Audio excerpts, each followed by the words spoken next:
बचाओ कोई, मुझे बचाओ। कहाँ जाऊं मैं, यहीं छुप जाती हूँ। लड़की तू मुझसे बच नहीं पाएगी, तेरा मरना तय है। हम तुझे मार देंगे और तेरा भी वही हाल होगा जो बाकियों के साथ हुआ है। रानी नाम की दुल्हन भूत और चुड़ैल से बचने के लिए आम के बगीचे में छुप जाते हैं। उसे देखकर भूत और चुड़ैल और तेज हंसने लगते हैं। डर डर कर वो अपने आसपास देखती है और फिर उसकी नजर इस आम के पेड़ के ऊपर टहनियों पर जाती है जिसके नीचे वो छुपी थी। उस पेड़ पर बहुत सारी दुल्हन लड़कियों की कटी मुंडी लगी हुई थी। दुल्हनों की इतनी सारी मुंडियां। अरे वाह तू तो उसी जगह आ गई जहाँ तेरी मौत होनी चाहिए। देख ले, इस आम के बगीचे के आम के पेड़ को देख, कितनी सारी दुल्हनों के सिर काट कर लटका रखे हैं। अब तेरा भी वही हाल होगा। मरने के लिए तैयार हो जा लड़की। मैं तो तुम दोनों के सामने हाथ जोड़ रही हूँ।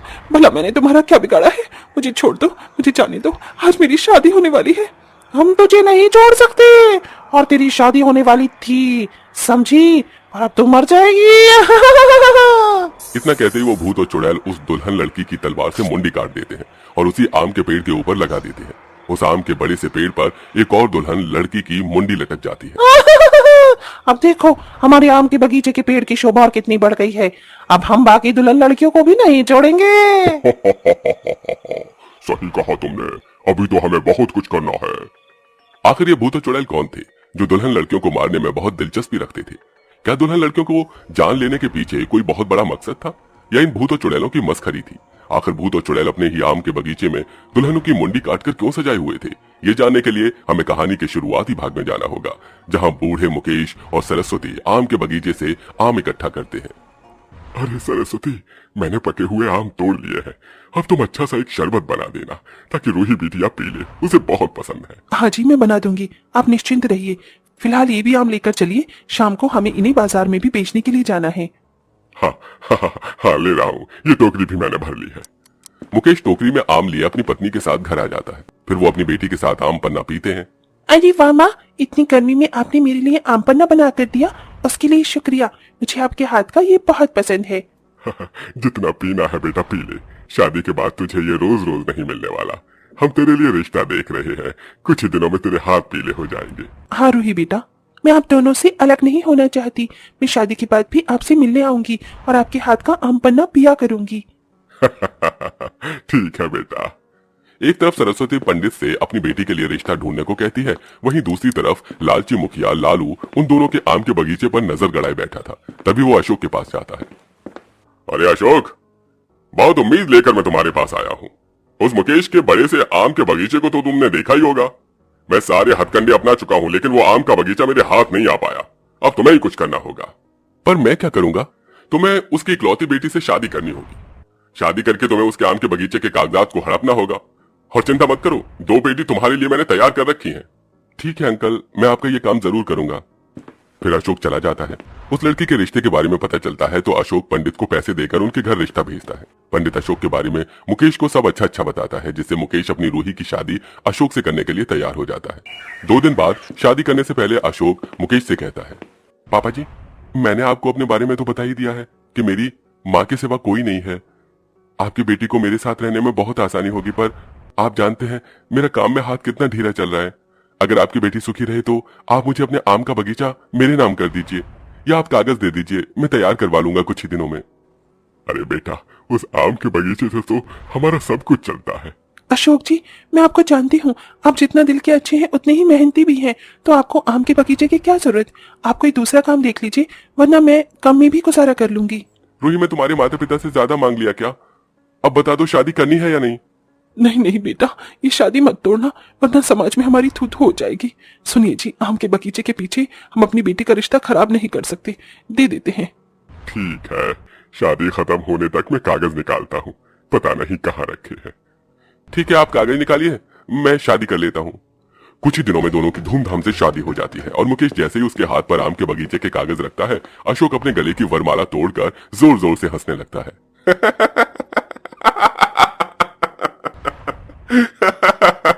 मेरा काम हो गया। अब मुझे चलना चाहिए। और सुनो, शादी में तोड़ता हूँ, ना मैं तुम्हारा पति हूँ ना तो मेरी पत्नी। तभी मुखिया भी आ जाता है।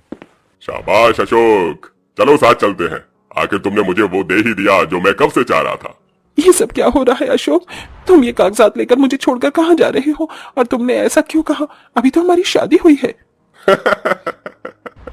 मैं इस शादी को नहीं मानता। ये मेरे लिए एक नकली शादी थी। मैंने तो बस आम के बगीचे के कागज तुम लोगों से छीनने के लिए ये सब किया था, जो कि मुखिया जी को चाहिए था। नहीं अशोक, नहीं, ऐसा मत करो। मेरा क्या होगा? मेरे मम्मी पापा अब कैसे अपना घर खर्च चलाएंगे? तुमने उनसे जमीन हथिया ली। वो सब मैं नहीं जानता। अरे तुमने मेरी बेटी के साथ ये बिल्कुल ठीक नहीं किया है, और मुखिया तुम्हें मैं माफ नहीं करूंगा। अपने आम के बगीचे का कागज वापस लेकर रहूंगा।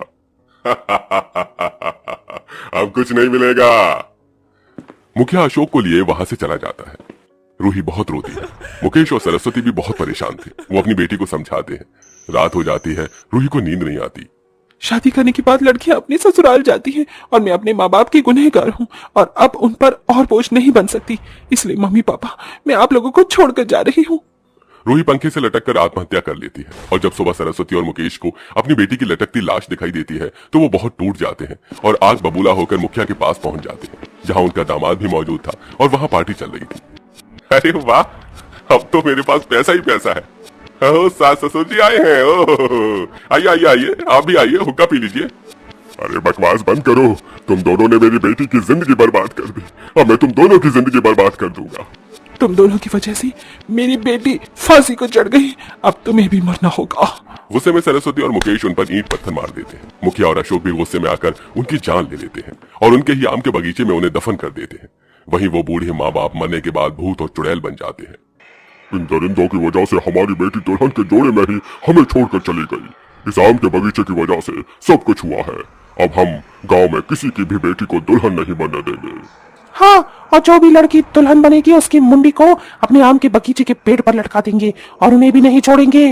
मरने के बाद वो भूत और चुड़ैल गांव की बाकी दुल्हन लड़कियों को मारकर उसी आम के पेड़ पर सिर काट के लगा देते हैं और थोड़े दिन में अशोक और मुखिया की भी जान ले लेते हैं।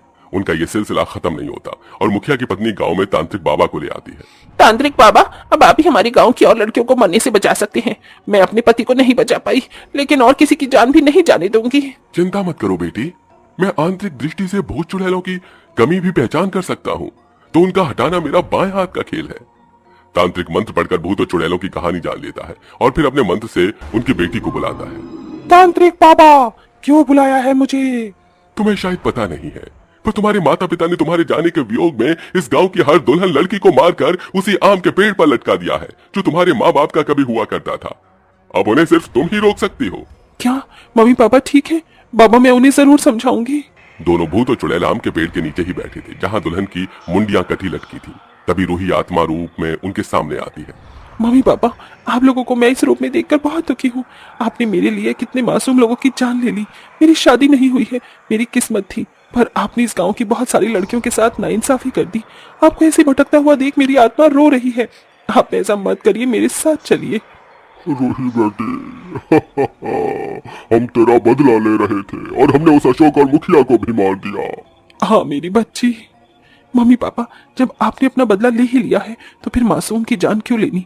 अगर आप मुझसे प्यार करते हैं तो मेरे साथ चलिए, ये जगह छोड़कर हमारी दुनिया में।